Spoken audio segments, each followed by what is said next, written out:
दोस्तों नमस्कार, हिंदी कुंज में आप सभी लोगों का स्वागत है। आज हम लोग बात करने चल रहे हैं एकता ही जीवन है पर हिंदी निबंध के बारे में, या एकता ही किसी भी राष्ट्र की जीवन शक्ति होती है, क्या एकता ही वर्तमान युग में एक शक्ति के रूप में है। तो इस विषय पर निबंध के रूप में बात करेंगे। यह नमूने के तौर पर बात किया जा रहा है, परीक्षा उपयोगी दृष्टि से है, इसलिए संक्षिप्त में है। यदि आप चाहें तो इनमें कुछ और शब्दों को अपनी तरफ से जोड़ सकते हैं जो कि आपके विद्यालय में पढ़ाया गया हो। तो शुरुआत करते हैं। यदि आप हिंदी कुंज चैनल में पहली बार आ रहे हैं तो यूट्यूब पर हिंदी कुंज चैनल को सब्सक्राइब कर लें ताकि आपको हिंदी भाषा और साहित्य की उपयोगी जानकारी प्राप्त होती रहे। तो शुरुआत करते हैं। जैसा कि हम सभी जानते हैं कि एकता का साधारण अर्थ होता है मेल मिलाप या संगठित होकर अथवा मिलजुल कर किसी काम को संपन्न करना। किसी देश या राष्ट्र की उन्नति के लिए एकता बनाए रखना बहुत जरूरी है।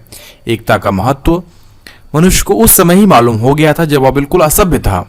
अपनी उस स्थिति में भी वह एकता के बल पर जंगलों में रहने वाले हिंसक पशुओं से अपनी रक्षा करता था। तो आज एकता की आवश्यकता क्यों है? आज भी समाज या राष्ट्र के लिए एकता की बहुत ही बड़ी आवश्यकता है। जब तक समाज या राष्ट्र में एकता बनी रहती है तब तक कोई भी शत्रु उसका कुछ बिगाड़ नहीं सकता। लेकिन एकता के भंग होते ही कमजोर से कमजोर शत्रु भी उस देश पर आक्रमण कर विजयी बन जाता है। इसलिए कहा भी गया है कि कलयुग में संघ ही शक्ति है, संघीय शक्ति कलयुगे। तो किसी भी कार्य या उद्देश्य की पूर्ति के लिए हमें एकता की जरूरत पड़ती है या आवश्यकता पड़ती है। कोई भी बड़ा से बड़ा कार्य अगर हमारे सामने आता है तो उसके हल या निराकरण के लिए हमें सामूहिक सलाह या मशवरे की आवश्यकता होती है।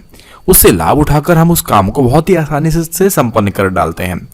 पांव तले रौंदे जाने वाली चींटियों का उदाहरण हमारे सामने है। एकता के बल पर ही वे हाथी जैसे बलशाली जानवर को भी परास्त कर डालती हैं। पानी की एक एक बूंद से ही तालाब भरता है और एक एक पैसा इकट्ठा करने से व्यापारी लखपति बन पाता है या धन समृद्धि पाता है। तो एकता से लाभ क्या है? एकता एक बहुत ही मूल्यवान वस्तु है। इससे बहुत सारे लाभ हैं।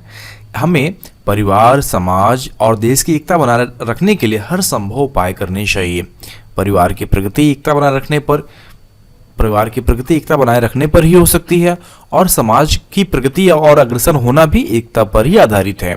देश की सुरक्षा भी एकता के द्वारा ही हो सकती है। एकता के द्वारा ही हम अपना सुख सुविधा में चार चांद लगा सकते हैं। अगर समाज में थोड़े व्यक्ति गरीब हैं तो हम उनकी गरीबी भी एकता के बल से ही दूर कर सकते हैं। अशिक्षितों को शिक्षित बना सकते हैं। यदि किसी कारखाने या मिल का मालिक मजदूरों पर अत्याचार करता है तो एकता के माध्यम से ही हम उसके अत्याचार को समाप्त कर सकते हैं और हम अपनी असली मांगों को पूरा करने का दावा कर सकते हैं।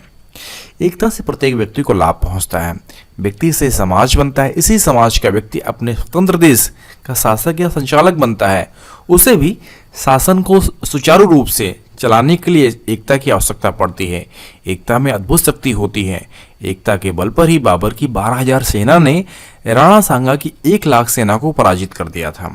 एकता के बल से ही अंग्रेजों ने एशिया और अफ्रीका के बड़े भूभागों पर सैकड़ों वर्षों तक शासन किया। इतना ही नहीं, भारत ने एकता के बल से ही अंग्रेजों को भारत छोड़ने के लिए बाध्य किया, या तो यह कहिए कि देश को गुलामी के बंधन से मुक्ति दिलाई। अब देखिए, एकता हमारे अंदर नहीं है तो हमें इससे क्या क्या नुकसान हो सकते हैं, हानियां क्या होती हैं। तो एकता न होने से समाज की बड़ी हानि होती है। कोई भी राष्ट्र या देश एकता के अभाव में रोगी या जीर्ण शीर्ण हो जाता है। महाप्रतापी राजा रावण और भीषण में एकता न होने के कारण राम की 92 सेनाओं ने लंका को तहस नहस कर दिया। भारत के हिंदू राजाओं में एकता न रहने के कारण इस देश पर मुसलमानों का आधिपत्य हुआ और वे सैकड़ों वर्षों तक शासक बने रहे। सिजारुद्दौला और मिर्जाफर में एकता के अभाव ने ही भारतवर्ष में अंग्रेजों को पांव जमाने में मदद पहुंचाई और हमारी एकता के अभाव के परिणाम स्वरूप ही देश सदियों तक गुलाम बना रहा। अतः हमें एकता के लिए सचेष्ट रहना चाहिए कि हमारी एकता भंग न हो और हम हमेशा एकता के बल से बलशाली बने रह पाएंगे। तो उपसंहार क्या होगा इस निबंध का?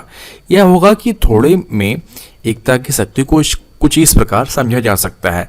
जब तक हम सब भारतवासी एक हैं तब तक दुनिया के अधिकांश देश हमारा आदर और सम्मान करते हैं। परंतु इस समय की परिस्थिति कुछ और है। हमारी सीमा पर हमारे पड़ोसी देश चीन और पाकिस्तान गिद्ध की तरह आंख लगाए हुए हैं। उनका सामना करने के लिए हमें एकता से रहना होगा और देश के उन मिर्जाफरों से भी सावधान रहना होगा जो मौके बेमौके देश को अवनति के गर्त में ढकेलने का सफल प्रयास किया करते हैं। अतः प्रत्येक भारतवासी को चाहिए कि वह प्रतिदिन प्रतिक्षण एकता का पाठ पढ़े और एकता को जीवन का संबल बनाए और इसमें इतना याद रखे कि एकता ही वास्तव में जीवन है और एकता ही किसी भी राष्ट्र की जीवन शक्ति होती है। तो इस प्रकार हम इस निबंध में जान पाए कि एकता का अर्थ क्या होता है, शाब्दिक अर्थ क्या होता है और एकता की आवश्यकता क्यों पड़ती है और एकता से क्या लाभ है और एकता न रहने से क्या क्या समाज को और देश को या किसी व्यक्ति को हानि होती है। और अंत में प्रत्येक भारतवासी को चाहिए कि वह हमेशा एकता को याद रखे अपने जीवन में और एकता का मूल मंत्र अपने जीवन में उतारे और एकता को ही जीवन का संबल बनाए, क्योंकि एकता ही वास्तव में जीवन शक्ति होती है। तो इस प्रकार आप ये निबंध बहुत ही आसानी से लिख सकते हैं। यदि आपको ये निबंध लिखित रूप में चाहिए तो नीचे डिस्क्रिप्शन बॉक्स में लिंक दिया गया है, जहां पर जाकर आप यह निबंध लिखित रूप में प्राप्त कर सकते हैं। साथ ही साथ अपने विषय और से संबंधित यदि आपको और अधिक नोट्स चाहिए तो आप hindicoin.com को विजिट करें, वहाँ पे आपके लिए उपयोगी अध्ययन सामग्री उपलब्ध कराई गई है। आशा करता हूँ कि वीडियो आप सभी के लिए उपयोगी सिद्ध होगा। आप सभी का वीडियो देखने के लिए बहुत बहुत धन्यवाद।